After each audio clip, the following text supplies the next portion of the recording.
આ છે ઉમેશ મકવાણા. ખરા અર્થમાં બન્યા છે આમ આદમી અને એટલે જ તેમની રાજકીય કારકિર્દી આમ આદમી પાર્ટીથી શરૂ થઈ. ઉમેશ મકવાણાનો જન્મ 1977માં બોટાદ ખાતે કોળી સમાજના સામાન્ય પરિવારમાં થયો. તેઓ શિક્ષિત છે અને BA BEd નો અભ્યાસ કરી ચૂક્યા છે અને યુનિવર્સિટીમાં ફર્સ્ટ આવ્યા હતા. ઉમેશ મકવાણા 2022માં આમ આદમી પાર્ટીમાં જોડાયા. તેમનું લક્ષ્ય આમ આદમીને મદદ કરવી અને તેને આગળ લાવવાનું છે. ઉમેશ મકવાણા વર્ષ 2022માં આમ આદમી પાર્ટીમાંથી બોટાદ વિધાનસભાની ચૂંટણી લડ્યા અને મતદારોએ મૂકેલા વિશ્વાસના કારણે તેઓ ધારાસભ્ય બન્યા. ઉમેશ મકવાણા ભાવનગર બોટાદ લોકસભાની ચૂંટણી માટે વિપક્ષોના ઇન્ડિયા ગઠબંધનના કારણે તેઓ ભાવનગર લોકસભા બેઠક માટેની ચૂંટણી લડી રહ્યા છે. ઉમેશ મકવાણાએ આજ સુધીમાં તેમના બોટાદ મત વિસ્તારમાં 1100 કરોડથી વધુ રકમના વિકાસના કામો કરી પ્રજાની સુખાકારીમાં વધારો કર્યો છે. ઉમેશ મકવાણા ધારાસભ્ય બન્યા બાદ ગુજરાત વિધાનસભામાં સૌથી વધુ પ્રશ્નો પૂછવામાં બીજા ક્રમે રહ્યા છે. વિધાનસભામાં માત્ર રજૂઆત કે પ્રશ્નો પૂછવા જ નહીં, તેમનું નિરાકરણ લાવવામાં પણ તેઓ સફળ રહ્યા છે. ઉમેશ મકવાણાની રાજકીય કારકિર્દીની સાથે સમાજ સેવાની વાત કરીએ તો વ્યસન મુક્તિ અભિયાન, માનવતા સેવા રથ અને વિદ્યાર્થીઓમાં જાગૃતિ અભિયાન મુખ્ય છે.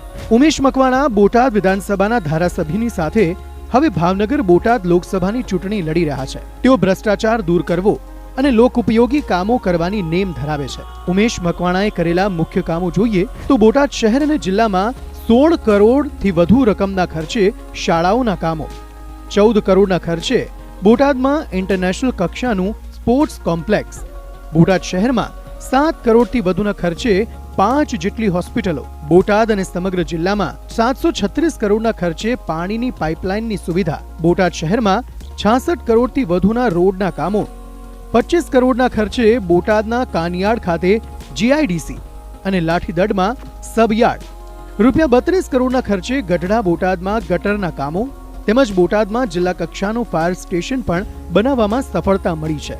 ઉમેશ મકવાણાએ બોટાદમાં અનેક તળાવો ઊંડા ઉતારવા તેમજ તેમાં પાણી લાવીને ખેડૂતોને સિંચાઈનો પ્રશ્ન હલ કરવામાં ખૂબ સફળતાપૂર્વક કામો કર્યા છે. બોટાદમાં સિટી બસ સુવિધાઓ જ્યારથી ઉમેશભાઈ બોટાદમાં ધારાસભ્ય બન્યા છે ત્યારથી બોટાદમાં સિટી બસ સેવાનો પ્રારંભ થયો છે અને આના કારણે હું અને મારા જેવી અનેક મહિલાઓ બહુ નજીવા દરે આ સેવાનો લાભ લઈ શક્યા છીએ. તેમજ સ્વિમિંગ પુલ અને સરકારમાં મેડિકલ કોલેજ અને સિવિલ હોસ્પિટલ માટે રજૂઆત કરતા જમીન ફાળવણી કરાવવામાં સફળતા મેળવી છે. આ ઉપરાંત બોટાદ ખાતે એરપોર્ટ બનાવવા જમીન સંપાદન કરી કામ મંજૂર કરાવ્યું છે. ખેડૂતોના હિતની વાત કરીએ તો ખેડૂતો વર્ષમાં 3 પાક લઈ શકે તે હેતુથી કાનિયાડ, ભીમડાદ, કૃષ્ણસાગર, બોમા ડેમ તથા નાના નાના ચેકડેમો ભરી ખેડૂતોની સિંચાઈનું પાણી મળશે અને ખેડૂતોની આવક બમણી થશે.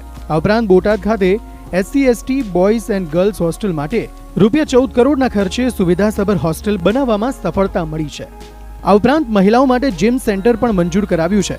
તેમજ કોળી અને ઠાકોર સમાજ માટે શૈક્ષણિક ભવનનું કામ પણ આગામી દિવસોમાં નિર્માણ કરવામાં આવશે. ઉમેશ મકવાણાએ તેમના 1 વર્ષના ધારાસભ્ય તરીકેના કાર્યકાળ દરમિયાન તેમની મિલકત અને આવકનો હિસાબ એફિડેવિટ કરીને બોટાદ અને ગુજરાતની જનતાને આપ્યો છે. આમ હિસાબ આપનારા તેઓ ગુજરાતના એકમાત્ર ધારાસભ્ય છે. ઉમેશ મકવાણાએ તેમની કામગીરીનો રિપોર્ટ આપના સંયોજક અને દિલ્હીના મુખ્યમંત્રી અરવિંદ કેજરીવાલ અને પંજાબના મુખ્યમંત્રી અને આપ નેતા ભગવંત માન પાસે પણ રજૂ કર્યો છે. ઉમેશ મકવાણા ગુજરાતના એકમાત્ર એવા ધારાસભ્ય છે જેમણે સામે ચાલીને સરકાર પાસે ઈડીની તપાસ માંગી હતી, જે તપાસ હાલ શરૂ છે.